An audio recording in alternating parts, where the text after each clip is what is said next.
in today's video, i-share ko sa inyo kung paano ako nag-apply sa agency. At the same time, yung step-by-step kung ano ba ang ginawa ko.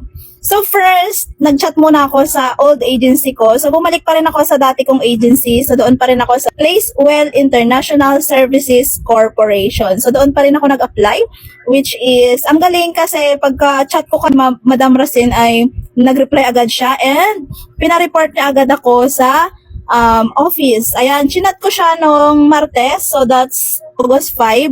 Tapos, nung August 7, nag-report na agad ako sa agency. Ayan, doon sa agency, ayan, pumunta ako doon and pasok nila ako sa loob. Tapos, meron akong pinil-upan doon na parang resume siya. Pero parang biodata yung style niya. Kaso lang, malapad na siya.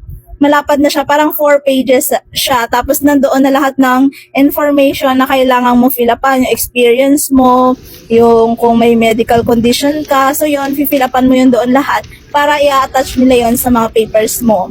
Then next is, inorient na kami ni Ma'am Racine kung ano ba yung do's and don'ts and syempre kung ano yung mga rules and regulation na dapat namin gawin during ng pag-process ng ating mga papers and at the same time yung paghanap ng mga employer. So ito na nga, after ng orientation, pinahinga lang kami onte, tapos pina-review kami kasi meron siyang, bago ka pumunta pala sa agency, meron siyang papi-fill upan sa iyo na yun, i-attach nyo dun sa files para may record ka na and bibigyan ka niya ng sasauluhin mo. So ano lang naman yan introduce yourself, which is yun yung pinost ko nung nakaraan na naka-uniform ako, naka-pink ako na damit, and then meron akong apron na red yon. So, hindi ko alam kung ang iba ay napanood nyo na, pero pwede nyo lang balikan.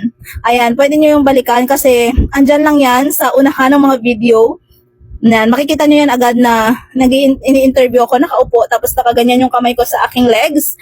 Yan, so kung gusto nyo yung mapanood, pwede nyo yun balikan after this. And next na ginawa na namin doon is yan, nagpalit na nga ako ng damit, tapos in-interview na nga ako ni Ma'am Racine about my how to introduce myself. At the same time, yung experience ko sa previous employer ko.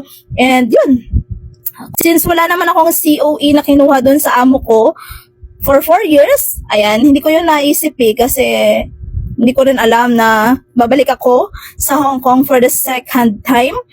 Then, ayan, ang ginawa ko, kasi may time naman and ang bilis lang naman ng pag-video sa akin. So, ang ginawa ko, pumunta ako sa DMW and kumuha ako doon ng info sheet. Ayun, sinabi ko, yan, sabihin mo na lang, kukuha ng info sheet. Alam na nila yun. So, ibig sabihin, OFW ka pag kukuha ka ng info sheet. Okay?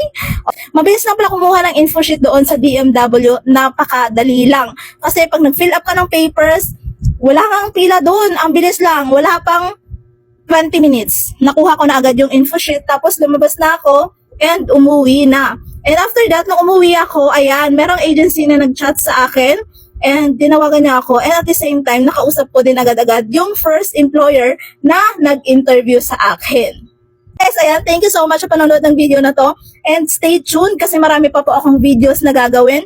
And marami pa po akong i-share sa inyo para magkaroon ka ng idea kung paano nga ba mag-apply sa Hong Kong hanggang sa makapunta ako sa Hong Kong. Kaya abangan nyo yan kung ilang buwan, ilang months ba ako bago makaalis at makapunta sa Hong Kong. Kaya abang-abang kayo.